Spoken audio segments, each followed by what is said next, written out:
ઉરસંગ સંદેશ ન્યૂઝમાં આપનું સ્વાગત છે। છોટાઉદેપુરથી વલસાડ નવી બસને લીલી ઝંડી આપતા ધારાસભ્ય જયંતિભાઈ રાઠવા।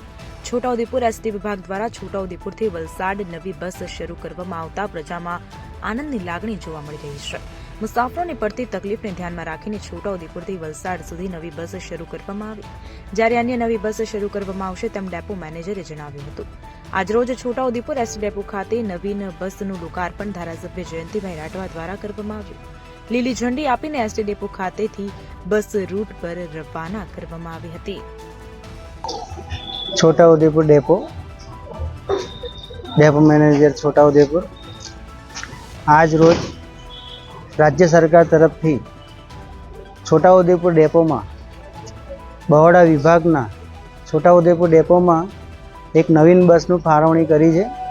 ए छोटाउदेपुर वलसाड रूट पर आपी छे। हवे आवनार समय में पण हजी घणी नवी बसों आववानी छे। बॉडीનું કામ ચાલુ છે, નવી ગાડીઓ આવે છે, હજી થોડીક આવી છે, હજી બીજી આવશે, એમાં બી લોટમાં આવશે નવી ગાડીઓ ને અહીંયા ગાડી છોટાઉદેપુરમાં નવી બસો મળશે એવું આયોજન કરેલ છે।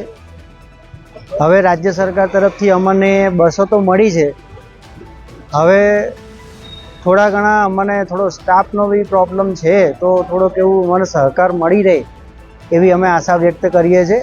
અને અમારા માન્ય ધારાસભ્ય તરફથી પણ એક સૂચના કે એક અમારું એક જરૂરિયાત જે છે સ્ટાફની એ અમારા સરકાર સુધી પહોંચાડે ને અમારું સંચાલન વધારે પડતું ને સારી રીતે કરી શકીએ એના માટે અમારા તરફથી એક રજૂઆત મૂકે સરકાર તરફ એવી અમારી ઈચ્છા છે।